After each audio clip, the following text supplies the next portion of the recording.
Okay, we are live. So, Doyle, welcome to Thrivecast. Thank, thank you so much for having me.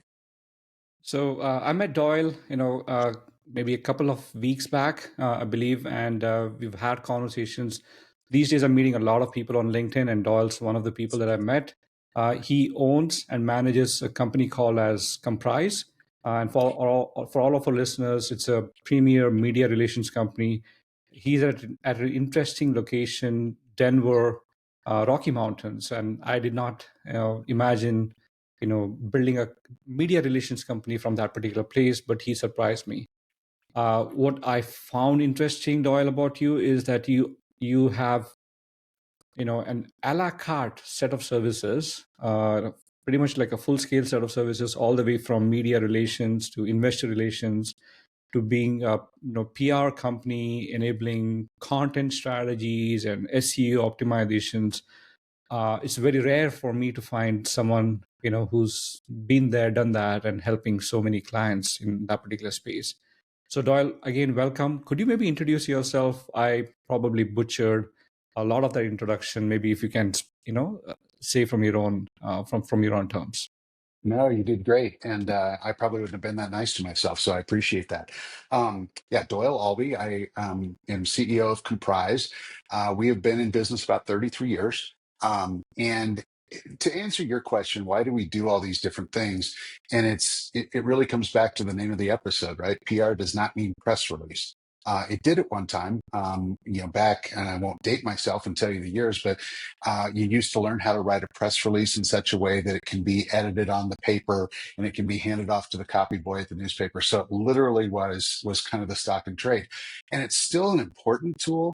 It's just not the only tool. And so what we like to look at is more helping our clients expand their brand authority. So let's expand on the press release for just a moment.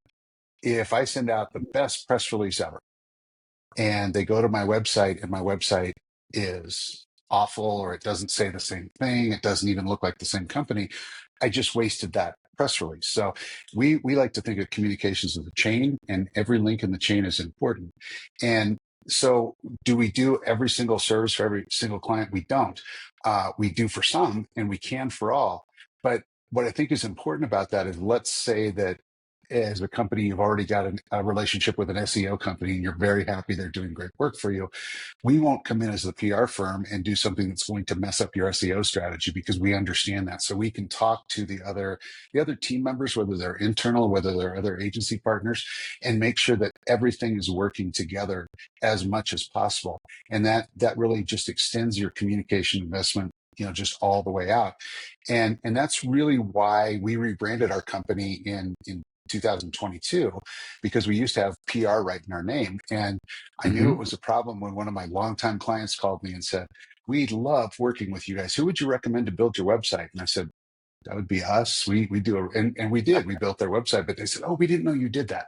And so that's why we backed off. So, still got the PR in the middle, but we want to be able to help our clients find their prospects and audiences where they are. And that's not always done with a press release. That's very interesting. And by the way, I did not notice that Comprise has P and R, and on your website, I'm now noticing it. You've capitalized it really nice. Very subtle. Yeah, very, very subtle. So maybe Doyle, most of our audience, are either startups, either they are tech startups, a lot more of them are verticalized startups, in manufacturing and healthcare, financial services. Lots of these startups have AI in their domain name these days. There's all the fancy AI, tool sets are being built by early stage startups, and we have a lot of audience like that. I have a couple of questions for you, right? And maybe we'll, we've what do you do, to their benefit? My first question to you is, maybe if you could describe in your own terms, what does PR mean? I mean, I'm sure in traditional terms, in the good old days, anyone would launch a new product, especially a large company. They would hire an agency, or they would, go to some kind of a news wire and write up maybe 300, 700 words and publish it to the audience just to tell them that, hey, we have launched something. And it did not do much good to them. All that it was just a news article someplace, but there was no new signups, no new traffic coming to the website. In this new day and age, tell me a little more about what do you think is a PR, and over the years how it has changed or evolved, to be anything more than that. Yeah, absolutely. I think a couple of things have really shaped the landscape here. First of all, we have to remember that there are, and I'm not going to throw out a percentage because I don't have it off the top of my head, but less than half as many media outlets and professional reporters and all Hmm. those things as there were, even when I started in this industry. So, it used to be that maybe the business desk at a major daily paper in a metropolitan area like a Denver or a San Jose might have somebody that writes manufacturing. They'd have a different reporter that would write tech, and they'd have a different reporter that might write healthcare. And now they're going to be lucky to have one reporter that writes tech and healthcare and manufacturing. And oh, by the way, if the guy that's supposed to cover the Denver Nuggets doesn't show up, you might have to go do that as well, right? They are taking their own pictures. They're expected to do their own social media. So that there is just a whole there's so many fewer reporters out there that we're all still trying to get the attention of. And so the old way of here's a press release and yes, I'll call you and then we'll do a story about you is just simply gone by the wayside. So Hmm.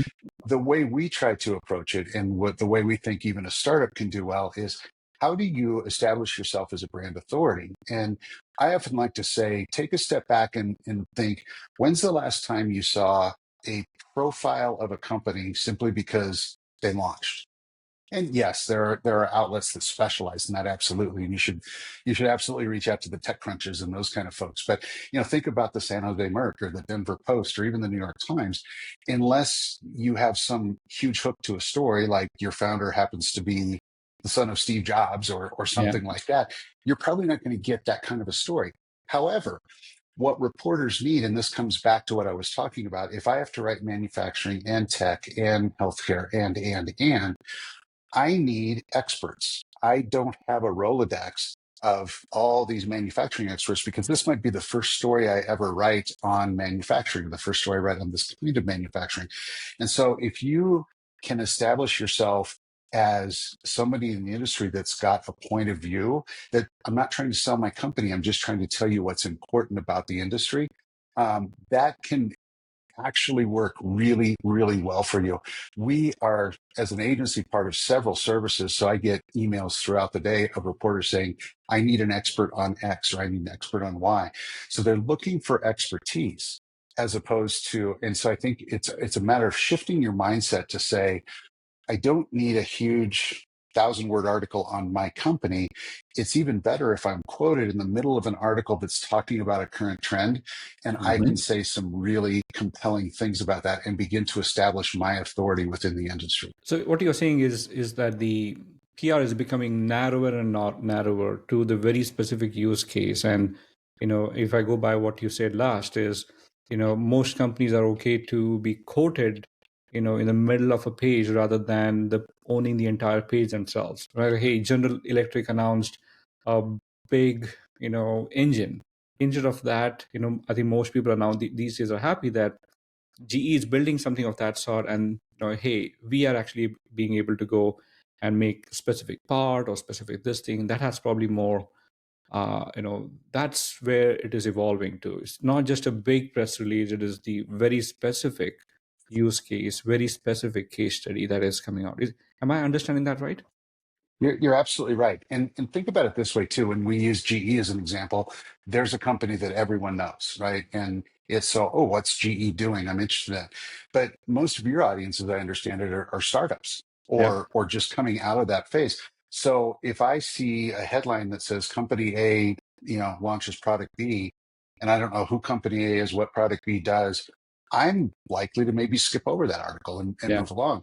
But if I see an article that says, new trends in cybersecurity, for example, and there's quotes from various cybersecurity companies, I'm interested in trends in cybersecurity, so I'm going to read those and I'm going to pull that out and recognize those companies and those that are quoted as these people have a point of view that is significant enough to attract the attention of these reporters. And that I think is every bit as, if not more valuable than, working so hard to get yourself that one article that's going to just, set you up. It never works that way.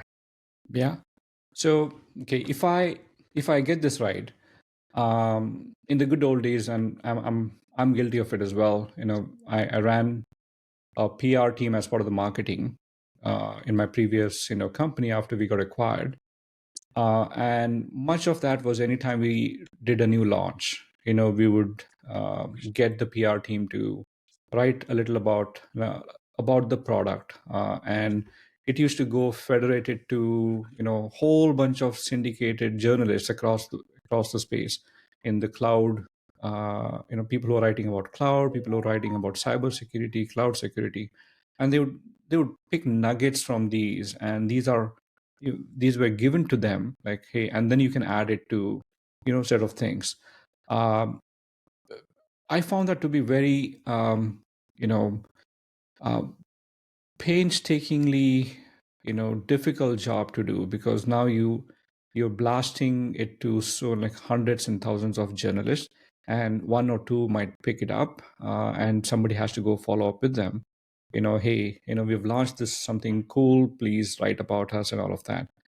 What you're now saying is that, you know, um, instead of, could you tell me a little more? So, does that change now, right? So, meaning not necessarily every single PR, every single launch becomes a PR, but every single use case that, hey, these are the industry trends, and this is how somebody's solving that particular problem in the new world. Is that the new PR, and not necessarily the old launch PR. This is but the use PR.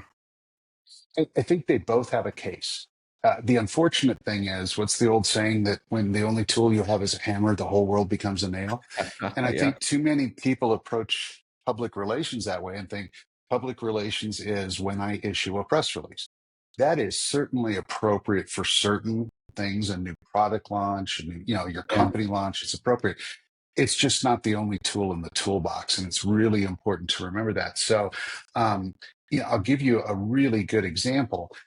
We work with a company called Vaisala, and they are based out of Helsinki, Finland, and they have the world's largest lightning detection system. So, if lightning strikes anywhere on planet Earth, Vaisala knows about it, and they know, Mhm. how the length of the stroke, where it hit, all those kind of things. And there are different types of. I'm not a PhD in lightning, but I've been around it for a while. Um, and they would, before we started working with them, they would issue a press release that had a lightning report that might have a headline that said there were this many billion lightning strokes last year on planet Earth, and it kind of didn't land very well. Because it didn't have context. It didn't. Is a billion a lot? Is that bad? Is that good? What should I expect? What can I take Context. out of this? Yeah, exactly. So what we did when we started working with them is said, let's take this apart a little bit and let's explain why this is important, what we saw, what trends we're seeing, how is climate change impacting this. And then we started to do really fun things. Once you've got the data, that's the hard part. We would do things like, let's do the top 10 national parks for lightning strikes. It's, by, and do it by geography. And so we broke it up into bite-sized pieces, and gosh, next thing you know, one of our bite-sized pieces made, one of those little infographics on the cover of USA Today. And so what does that do for their business, right? I can't buy that data, but they make a lot of different kinds of sensors. So when all of a sudden they go to, let's say, an automobile manufacturer and say, hey, we make sensors that can help with your autonomous vehicles or your self-driving, or, just even the spaces in between. And oh, by the way, we're the company that makes that detects the lightning. It does this. It does this. So it helps you bring some authority in that you've got a third party reporter that said this is an interesting thing. This is important. So instead of just saying, hey, it's me, you can say, hey, it's me, and did you see me in USA Today? Or even verticals are very important. They make a lot of things for weather, obviously. And so there's an outlet called Roads and Bridges Magazine. And if you don't run a snowplow fleet in Denver, Colorado, you may not want to read it, but if you do, it's really important. And so even getting into those vertical publications, while they might not seem as much fun as a Wall Street Journal or a New York Times, they can be very, very important for your business. And that's very interesting. So maybe let me ask a follow-up question on that one. I know most of the startups don't do this today, right? Either they would do, some kind of automated press release, as part of the launch, but they don't partner with journalists. They don't um, create a syndicated network or use an agency to spread the word around, that like what you did for the Finlandish, lighting company. They don't use data, to essentially tell the story. They don't necessarily provide the context. Could you maybe take one or two more examples, like the one that you talked about, and touch upon how could an early stage startup benefit from the concept that you're talking about, right? I'm sure that you offer Absolutely. services, and we'll touch upon that a little bit later. But if they're an early stage company, maybe 100K to $1 million of revenue, essentially they have gotten some kind of a product market fit. There's customers coming to them. They're able to sell. They're starting to scale now.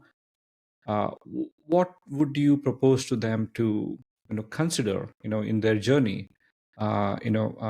Typical at very high level, right? If their sales and marketing spend is about, let's say, $1 million a year, uh, they would employ AI SDRs, people who are calling them, to get the demos. They will probably have some marketing guys writing some content, some kind of inbound lead generation mechanisms that they would do. Where would they find the budget? What should they cut down, and what should they do better? With the concepts that you're talking about. That, hey, uh, you know use the concept of PR and get the word out, rather than just focusing on content, or white paper, case studies. There's a new tool in the arsenal, and that could be the PR. And what could that be? Well, I think that public relations and the results from public relations can augment all those things that you talk about. So if you've been doing a great job as a company with content on LinkedIn, and you've got appropriate followers, and you're getting some good conversations, what a great time to slip in. Oh, did you see our piece on this in, pick your, a vertical or anything like that? It becomes a part of that for your credibility Mhm. and that third party attention and those things. And, one thing, and I'm going to pick on a couple of companies in my industry, not competitors, but I think a lot of people think that, you take a press release, you put it on a wire service, and you're going to get all these, what we call hits back, press hits back. Yeah. Not all of those, but a very large number of those are, um, not really what they're cut out to be.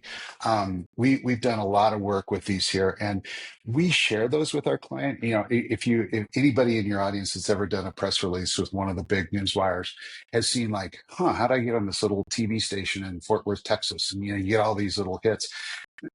These folks have contracts with those people, and that's great. But Yeah. if a lot of times you can even say, oh, look, we got on Fortune. Go to Fortune and try to search for yourself. You won't find yourself. There are separate pages that, yes, if you type in the entire long URL, you can get to it, but it's really not coverage that other people are seeing. And I think there are those in my industry that do a disservice to entrepreneurs and business owners that present this as coverage that can move the needle. It doesn't. Even Google doesn't recognize that at the same strength as a true news article. So we try to take a step back, and because we really focus on what we call innovation driven organizations, so we work with a lot Yeah. of tech, a lot of telecom. So this, typically, it's not something that needs to be, on the NBC nightly news. It's great if, you happen to get there, and we've done that from time to time. But, we want to be in appropriate verticals. We want to be in business sections. We want to be in those kind of things. And so that truly is, while you might do the press release on the wire, just so it's easy to send a link to reporters, then you begin to speak to reporters. So I'll tell you a story about a client of ours that was a startup this was some early AI. So this was even pre-pandemic, I want to say 2017, 2018, maybe.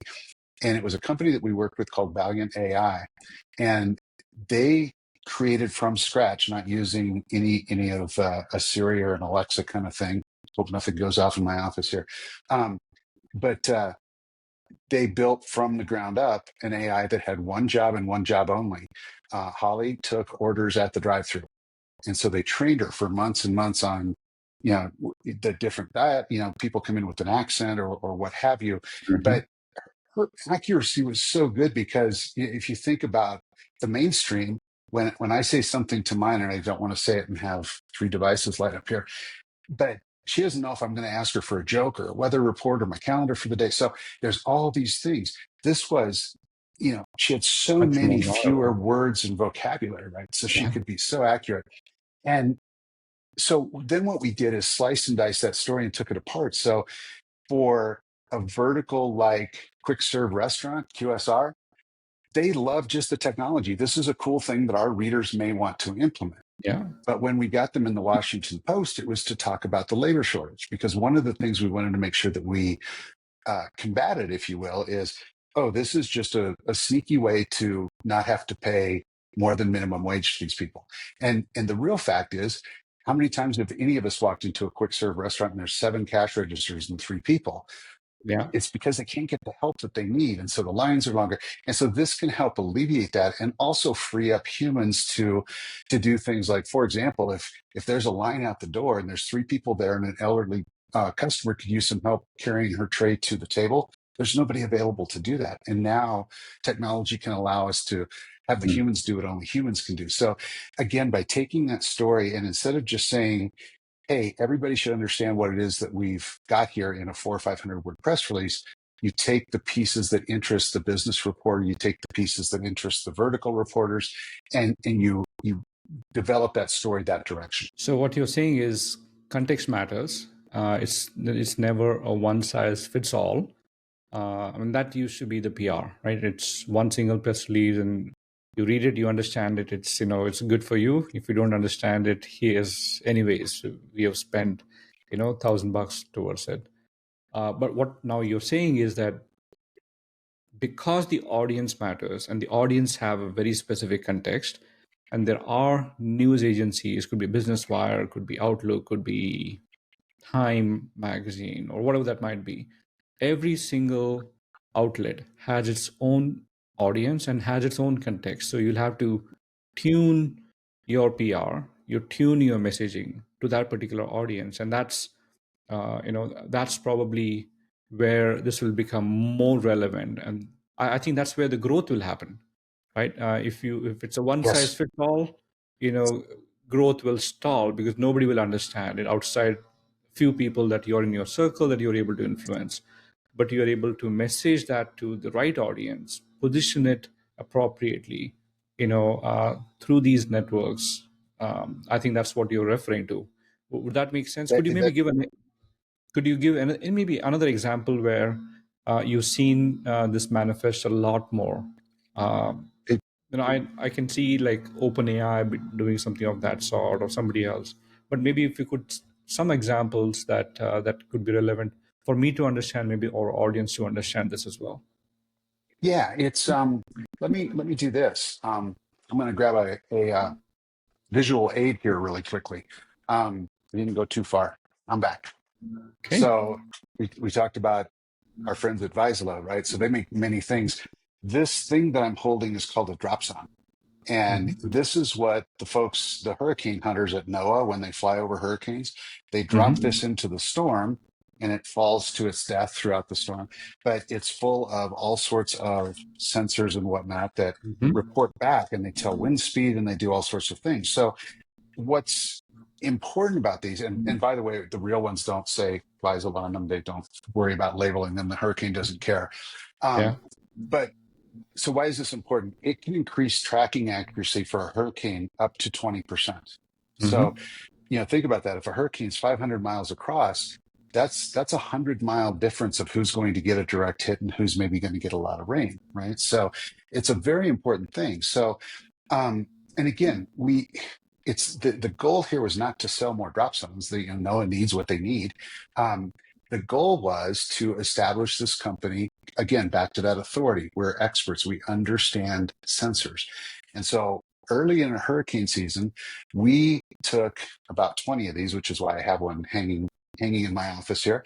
And we sent one to ABC, CBS, NBC, the Weather Channel, et cetera, et cetera, et cetera, and gave them a complete kit, and showed, got some B-roll footage from NOAA of here's the hurricane hunters, because think about how news cycles work. When a hurricane's coming, 24/7, right? Here comes Hurricane Gordon or whatever the case might be. And they're looking for things to talk about in between, here's an update, we know this. And so we've got this great photo of Al Roker holding one of those on NBC Nightly News.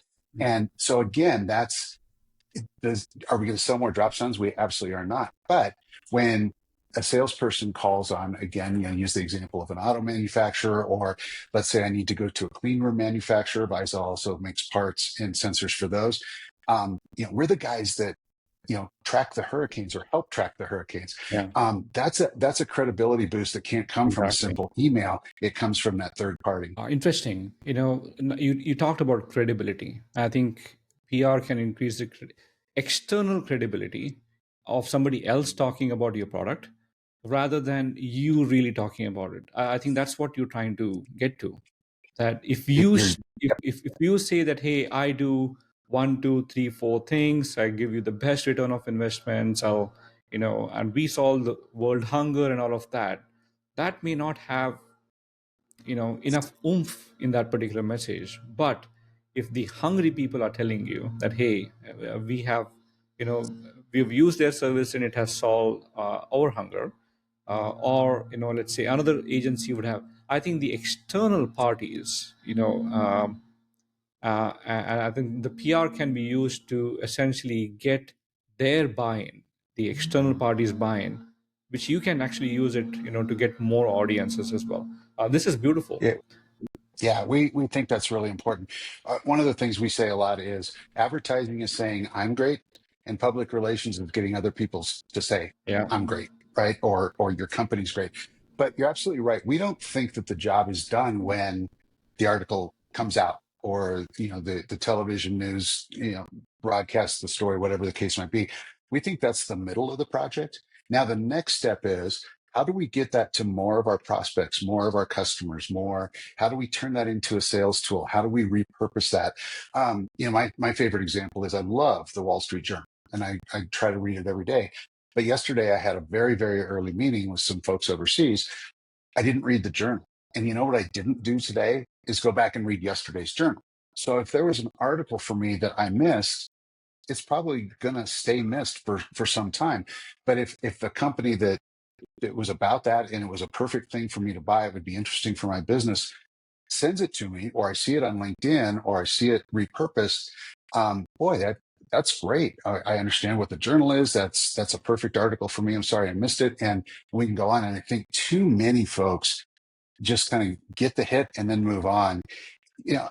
An article that appears in a publication like a Wall Street Journal, or even a key vertical that is very favorable to you or really positions you well, um, gosh, I think that's got a shelf life of months, not days. Now, obviously, a daily paper has a shelf life of 24 hours, but you can tell people about your exploits in the media for weeks and months afterwards, and really extend your investment. So let me maybe, I know Comprise and your team offers a lot of services.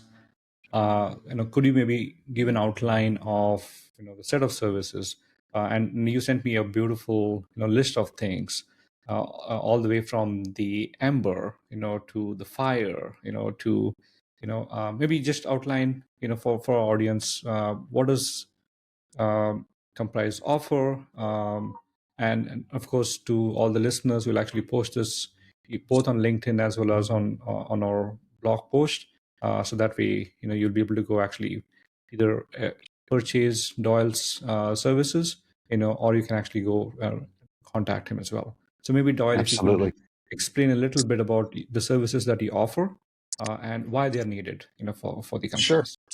Absolutely. And one of the things that you probably noticed about that list is none of them were just, we'll write a news release for you, we'll put it on the wire, and and that costs you X number of $100. We say all the time that public relations is a process, not a project. And so even if you're a startup and you don't have a huge budget, we recommend, hey, I'm ready to do my launch release. I've got something really good here. We can help you tailor that message, to fit into a current trend, to do some things, and then also develop a small media list. You don't have to have millions of dollars to do this, but hey, here's 12 reporters in your industry vertical that it's really important that we email this to them, that we start a conversation with Hmm. them so we can get some coverage that direction. So that's how we broke that down. In the bigger picture, we can help companies with, like I said, everything from their website. We do SEO, we do social media management, both paid and organic. Obviously, press relations and media relations. And we also do a lot of contributed content, which is, we started the conversation talking about how many fewer reporters there are in around the world, but certainly here in the States as well. So to call and say, would you be interested, Mr. Editor or Ms. Editor, in 800 words on this trend within the industry? Sometimes the only place your company might show up is at that very bottom where it says, this is Bob, he's CEO of this startup. And that's okay. We did an article for a client of ours that was an app developer that Hmm. literally was the top 3 things you should ask your app developer before signing on the bottom line kind of thing. And did not talk about their company. It was just really, ask this, ask this, ask this. And I know, and it was a local hit here in Denver. And they got, I want to say, in the high, like 60, 70 inquiries, and about a dozen new projects out of that one piece. So that's kind of coming back full circle in our conversation to, it doesn't have to be, this is the best app developer on the planet. It's, that guy said some really smart things. I've been looking for an app developer. I think I'll give him a call. Okay, super. I think, to our audience, and we will actually put all of that. What I loved, Doyle, about, the way that you've offered it is all the way it starts with a Spark, which is a very smallest, set of services that you offer, somewhere ranging between 1,200 bucks. That's really the cost of 1/10 of a marketing person, right? Right. And especially here in the US, and it goes all the way up to like maybe 8-9 thousand dollars, all the way from like SEOs and creative services and you know design elements, email marketing, website development. This is Exactly. wonderful. This is wonderful, and we'll make a note of that. Anything that you have learned maybe in the last 3-4 years or so, where maybe if you can tell maybe something um, as an advice to the startups that are listening to this, uh, things that have gone wrong, things that did not pan out well, things where the funding was there but the return was either inadequate or completely awry. Yeah, I think, and I won't call anybody out by name, but by observation, I think it is a mistake in today's media landscape to try to do things old school, right? And where I see startups really kind of stub their toe in this, and honestly waste money, is I did a press release, then I did another press release, and what's my next press release? Then I did another press release. When there were so many opportunities for them to have someone get on the phone with a reporter and say, hey, this guy is revolutionizing the way that this happens, or here's a brand Mm. new approach to this, or here's something new and different here, and get some of that traction going. And one of the other biggest mistakes I think, especially young companies make, is they kind of have the impression that I don't want to be in my local business journal because I really want to be in the Wall Street Journal. And if I go here first, then the Wall Street Journal won't care. uh, the Wall Street Journal does not care about that. And in fact, if we were to pitch a reporter on your behalf to the Wall Street Journal, I promise you one of the first things they would do is Google and then say, you've not even been covered in your local business journal. What are you Yeah. calling me for? Short of something really, really revolutionary. So it's to build that up. And you know what? The other thing is too, if you're brand new at this, you might make a mistake. You might say something in an interview you're not crazy about. Let's do that in the local business journal and not the Wall Street Journal, so we can work on those kind of things. So I think that's always a problem. And it's, I also think that too many companies treat a launch day like I'm going to set off a bomb and everybody's going to know about it. I mean, we have to remember that literally today, there are thousands of news releases being issued, Yeah. literally thousands. Every reporter is coming in today to an email box full of what we call pitches. It's emails from people like me and my staff and other companies like me that are saying, please cover this, please cover this, please cover this. And so you've got to think about how you break through the clutter. And that is really difficult. Now, if Apple decides today that they're going to launch a you know, new toy, you bet they're going to get covered and like crazy, right? But if you're not Apple and you don't have that kind of following, how do you build up to that? It's going to be a series of singles and doubles versus a single home run, and that's how you're going to win the game. That's super. So I think maybe if I can summarize it, if you're a startup, behave like a startup, don't act like a grown up. It's a step ladder. Go start small and then go big. This is wonderful, Doyle. This is, I know we are out of time, and thank you so much for sharing all of the insights. It's always wonderful to talk to you, because you come from a completely different sphere. Media relations is not my cup of tea, and every time I talk to you, I learn quite a bit. Great. In that particular. Thank you so much Like, again. It was wonderful to host you. I really appreciate you being here, and we'll make sure that we put everything up. If anybody has any questions, I'm more than happy to answer emails. So Okay, will do.